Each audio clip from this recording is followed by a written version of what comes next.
Marcel Proust, novelista, ensayista y crítico francés, fue autor de En busca del tiempo perdido, obra maestra compuesta de 7 partes, publicadas entre 1913 y 1927. Cima de la literatura del siglo XX, de enorme influencia tanto en la literatura como en la filosofía y la teoría del arte, al margen de esta novela principal, Proust también escribió una recopilación miscelánea con el título de Los placeres y los días, y Jazz en Tuile, novela inconclusa y póstuma, publicada en 1952 junto a diversos artículos de crítica literaria y más de 100.000 cartas. ¿Qué tal, amigas, amigos? Es innegable que Francia es la creadora de la novela moderna, un género literario poco preciso en la antigüedad, pero modernamente en cabeza de los demás, llegando a ser no solo el más cultivado, sino también el más leído. Ahora bien, desde el siglo XV hasta el XVIII, otras literaturas, principalmente la española y la inglesa, y si no, ahí tenemos el Quijote y el Robinson Crusoe, disputarán con enorme ventaja la primacía de Francia en la novela. Habrá que esperar de nuevo al siglo XIX y a la primera mitad del XX para que Francia recupere la importancia decisiva de su narrativa. Pero del mismo modo que nuestro presente siglo XXI no comienza hasta el 2001, con el atentado del 11 de septiembre de las Torres Gemelas, y el siglo XX hasta después de la Primera Gran Guerra, es decir, en los años 20, el siglo XIX no comenzará realmente hasta 1830, cuando todos los rasgos característicos de este siglo son ya identificables. Socialmente, la burguesía está en plena posesión de su poder y tiene conciencia de ello. La aristocracia ha desaparecido de la escena de los acontecimientos históricos y lleva una existencia meramente privada. El triunfo de la clase media es indudable e indiscutible, y el proletariado abre por vez primera sus ojos ante el hecho de que en la lucha por sus derechos no puede confiar en ninguna otra clase. Las novelas que por aquel entonces escriben autores como Stendhal y Balzac son las primeras que tratan realmente de nuestra propia vida, de dificultades y conflictos morales desconocidos para las generaciones anteriores. Sus protagonistas son los primeros personajes modernos de la literatura occidental, nuestros contemporáneos. Durante el largo siglo XIX, periodo que corresponde a los años desesperados y crepusculares del decadentismo, 3 generaciones distintas lucharán con los mismos problemas. Será en este largo contexto de cierto inmovilismo social y económico que vivió nuestro personaje de hoy, que en este año precisamente cumple la efeméride literaria del centenario de su muerte. Autor de uno de los libros más ambiciosos del mundo, para muchos lectores, escritores y críticos, En busca del tiempo perdido es tan importante para la historia de la literatura como la Biblia para la historia de la religión, y su autor, Marcel Proust, el mejor autor del universo. Un autor para quien la única religión era la literatura. Bienvenidos. 1913 fut sur le plan culturel une année exceptionnelle. Le ballet de Stravinsky, Le Sacre du Printemps, déclencha un scandale. Sigmund Freud publia Totem et Tabou. Charlie Chaplin tourna dans son premier film. Et à Paris, Marcel Proust fit paraître le premier volume d'À la recherche du temps perdu. Ce roman monumental ébranla le monde de la littérature. Devenu un classique traduit dans des dizaines de langues, il continue d'étonner ses lecteurs, fasciné par l'œuvre d'un génie audacieux et intransigeant. Au fil des 3000 pages, les thèmes abordés sont nombreux. Du snobisme futile de la haute société, aux fluctuations de la mémoire et au passage inéluctable du temps. Mais avant tout, ce roman est l'histoire d'un personnage, le narrateur. Un homme très semblable à Proust, qui s'embarque pour un voyage extraordinaire dans l'espoir de devenir ce à quoi il aspire depuis toujours, un écrivain.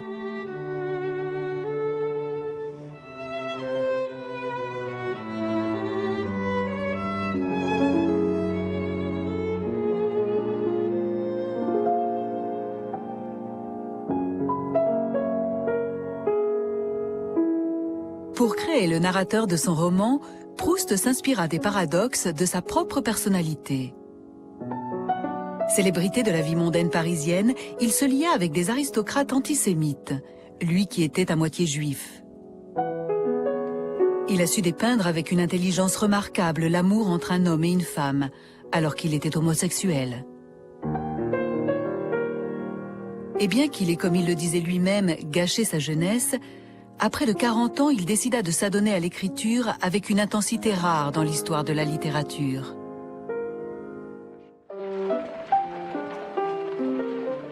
Entre la Belle Époque et la Première Guerre mondiale, le monde a vu fleurir quantité d'inventions qui ont profondément changé la vie quotidienne, mais également le monde des idées. En révolutionnant l'art du roman, Proust lui-même fut l'instigateur d'un changement durable.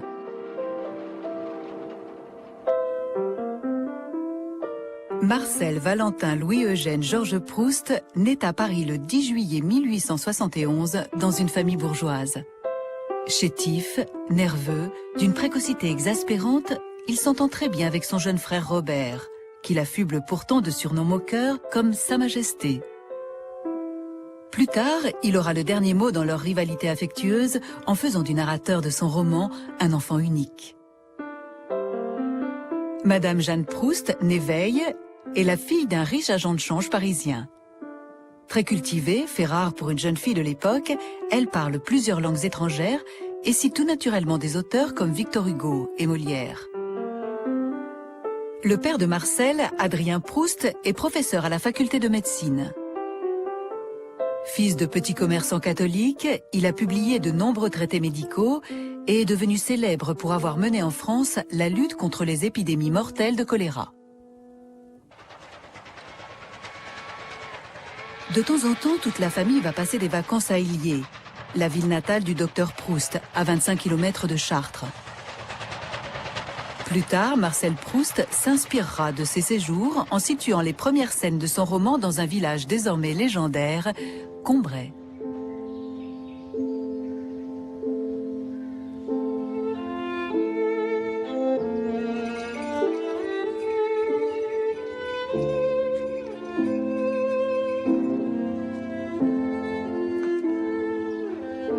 Dans le jardin de Combray, je trouvais le plaisir d'être bien assis, de sentir la bonne odeur de l'air, et quand 1 heure sonnait au clocher de Saint-Hilaire, de voir tomber morceau par morceau ce qui de l'après-midi était déjà consommé. Et à chaque heure, il me semblait que c'était quelques instants seulement auparavant que la précédente avait sonné.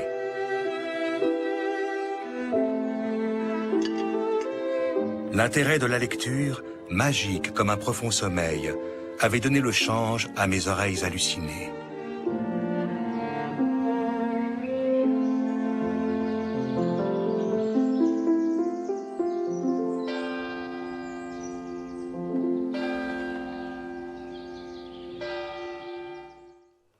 Mucho tiempo he estado acostándome temprano. A veces apenas había apagado la bujía. Cerrábanse mis ojos tan presto que ni tiempo tenía para decirme, ya me duermo. Y media hora después despertábame la idea de que ya era hora de ir a buscar el sueño. Quería dejar el libro que se me figuraba tener aún entre las manos y apagar de un soplo la luz.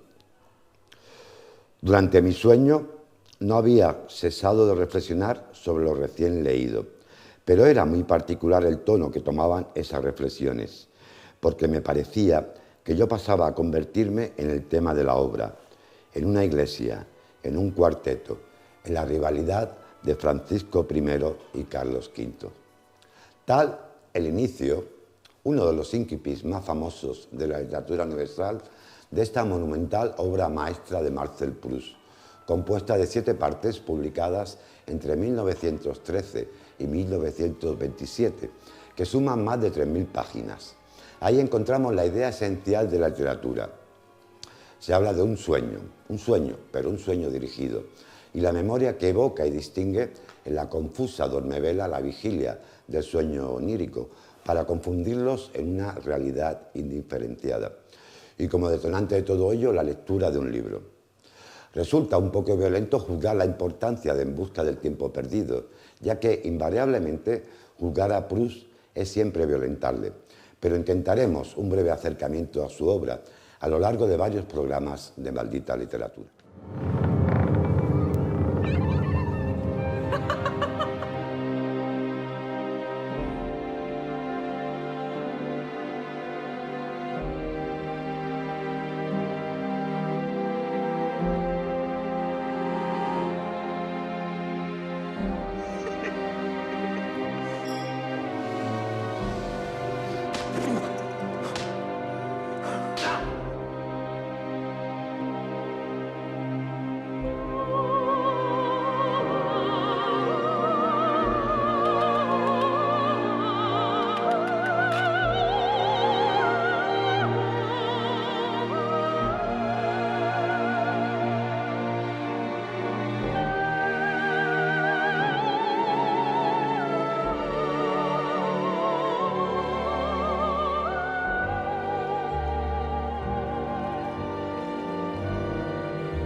En busca del tiempo perdido, a la recherche du temps perdu en francés, es la impresionante y sofisticada historia de una vocación literaria, atravesada por un sentimiento del fracaso y el vacío de la existencia, a la que su autor dedicó 14 años de trabajo. La novela se estructura alrededor de varios ejes, entre los que destacan el amor y los celos, el arte en toda su forma, pintura, música, literatura, teatro, arquitectura, escultura, la condición existencial y su esencial subjetividad, las relaciones entre tiempo y memoria, los distintos ámbitos y esferas sociales que contrastan entre sí como familia y amigos, la ciudad y el pueblo, los salones burgueses y los aristocráticos y, por último, la homosexualidad. El contenido de esta obra no es lineal, ni siquiera argumental, porque no narra sucesos, sino el efecto que estos producen en la sensibilidad, el pensamiento, la imaginación y la memoria de su narrador, Marcel, aspirante a escritor y alter ego del autor. Su manera de abordar cualquier cuestión es siempre indirecta, en espiral, con un estilo literario muy característico e inconfundible, de párrafo amplio y rocambolesco, donde una frase puede alcanzar media página. Animada por más de 200 personajes que Proust compuso cuidadosamente, amalgamando en cada uno trazos de personas que había conocido a lo largo de su vida, y fundamentalmente por su narrador, Marcel, la obra de Proust es una reflexión sobre el tiempo, la memoria, el arte, las pasiones y las relaciones humanas que condensa innumerables posibilidades literarias, estilísticas y temáticas. Influido por el impresionismo y el simbolismo, huyendo del realismo artístico y sus excesos naturalistas, Marcel Proust transfigura y atomiza la realidad a través de distintas técnicas, siendo la más llamativa de todas ellas, la que subordina a todas las demás, el fluir proteico de la conciencia reducida a su duración temporal.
El impresionismo es el estilo tanto del pensamiento como del arte de la época de Marcel Proust.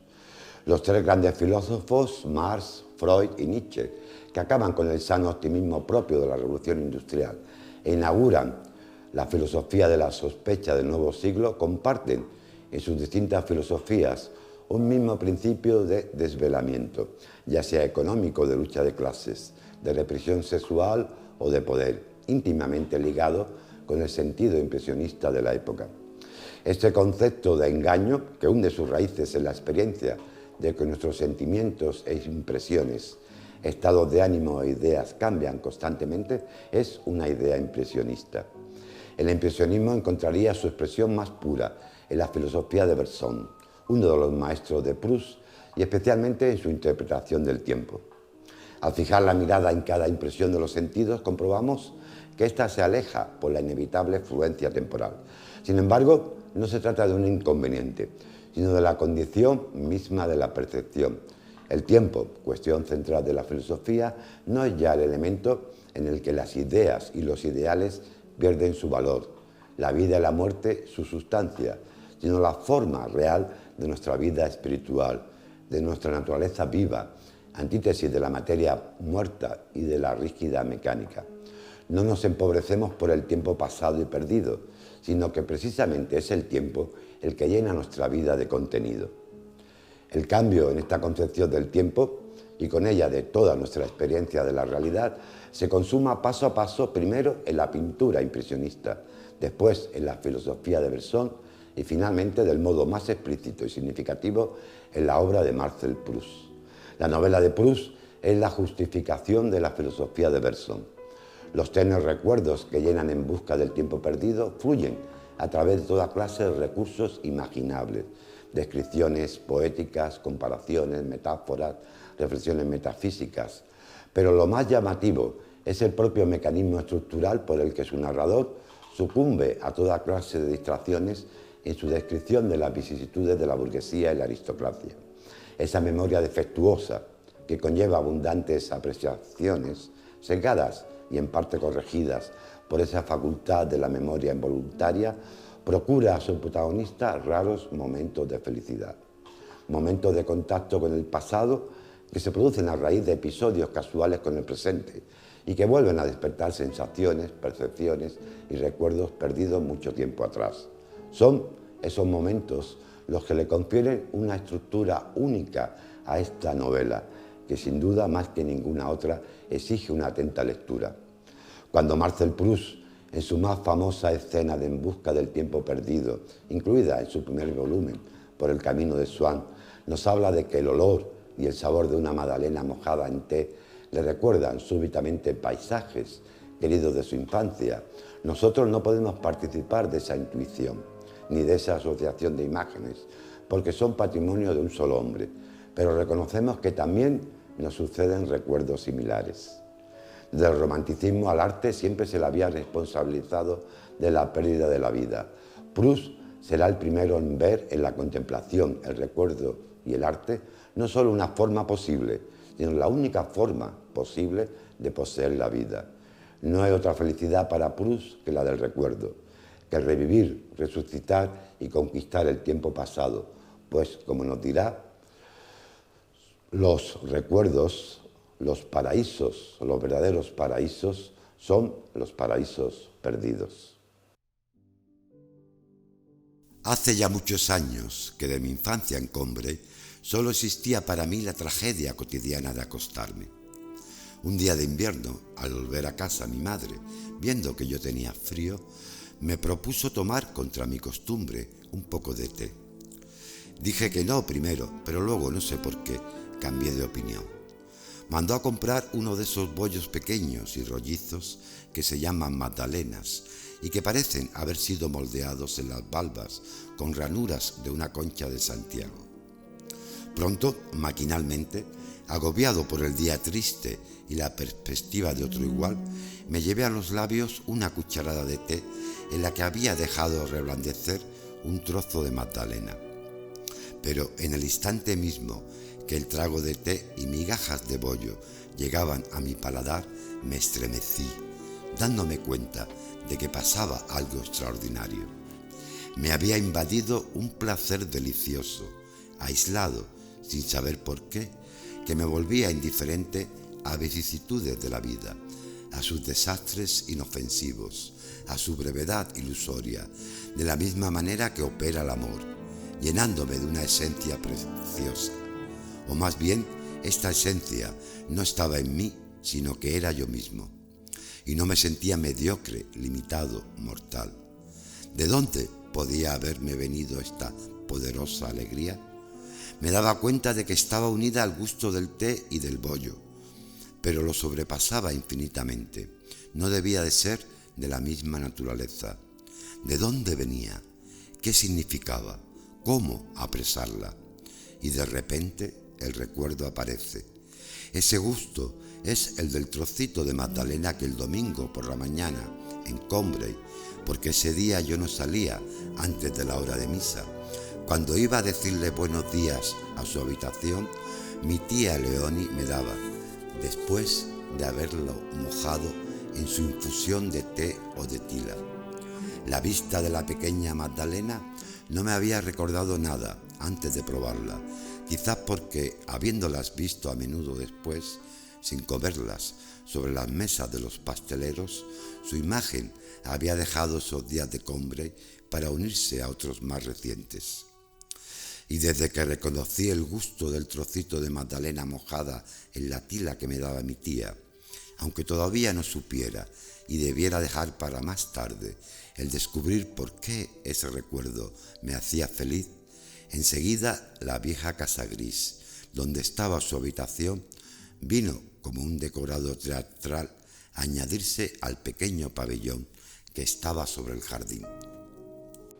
La música suena y ahí encontramos a Marcel Proust en el gran salón de baile de máscaras, convirtiendo el teatro de su vida en arte, desplegando en palabras el adiós de una época y la manera imperceptible e inevitable como llega otra, como un río que baja impetuoso y de repente se topa con otro más soberbio que lo absorbe en una sola corriente, primero revoltosa y luego mansa, relatando con inimitable detalle la decadencia última de la aristocracia y el ascenso definitivo de la clase media burguesa en los años posteriores del siglo XIX, ofreciéndonos un gran panorama de los pormenores del tedio de la vida burguesa de la Belle Époque y algunos de sus puntos de tensión crucial. Proust logró guardar para la posteridad ese modo de vida mediante la riqueza imaginativa de su memoria, a través de una importantísima labor de introspección. La convirtió en una narración, dentro de la cual se colocó como narrador omnipotente, en una escritura de un característico estilo onírico, donde un olor, un sabor, pueden cobrar suma importancia y crear un increíble mar de literatura. En busca del tiempo perdido, la obra cumbre de Marcel Proust describe a una sociedad plagada por el caos y los absurdos de la industrialización. Paradójicamente, los elementos que inspiran la novela de 7 tomos resisten el inevitable pasar de los años. La casa de la tía Leonie es hoy uno de los lugares de peregrinaje de los admiradores de Marcel Proust, de cuyo nacimiento se cumplen este sábado 150 años. La pequeña localidad campestre de Illiers quedó transformada con los recuerdos de infancia de Proust. De hecho, él la glorificó en su obra En busca del tiempo perdido bajo el nombre de Combray. Tan importante era Combray en el universo proustiano que la Sociedad de Amigos del escritor, aún vigente, logró en 1971 que fuera renombrada como Illiers-Combray, en honor a la ficción de Proust. Hoy todo en ella recuerda al escritor, pero aunque la localidad se ha convertido en un icono, el pequeño Proust no estuvo tanto como podría creerse. Y es que el asma que padecía desde niño lo llevó a frecuentar otros rincones más beneficiosos para su salud, como Normandía. Esta casa es el único lugar que conmemora a Proust. Así lo cuenta Anne Imbert, de la Sociedad de Amigos de Proust y responsable de la exposición permanente de la casa. El té y las magdalenas con forma de concha se exponen en el reconstruido dormitorio de la tía tía Leonie, la cocina de François, así como las fotos de familia o el libro de George Sand, que su madre le leía antes de dormir. Abierta al público desde los años 70, la casa guarda los tesoros que la sociedad ha ido adquiriendo tras la muerte de Proust y es un punto de encuentro para los admiradores del escritor. Hay quien viene por amor a la cultura y hay quien está de paso, pero son muchos los que vienen a refugiarse en la habitación del ilustre escritor. En busca del tiempo perdido es una suma, y no solo en el sentido de contener un cuadro total de la sociedad de la época, sino porque describe todo el aparato espiritual del hombre moderno, con todas sus inclinaciones, instintos, talentos, automatismos, racionalismos e irracionalismos. Proust no inventó nada, pero lo cambió todo. Logró transmitir como nadie la sensación de lo que perdemos, de todo aquello que perdemos mientras avanzamos rápidamente hacia el futuro. Su obra revolucionó la literatura del siglo XX.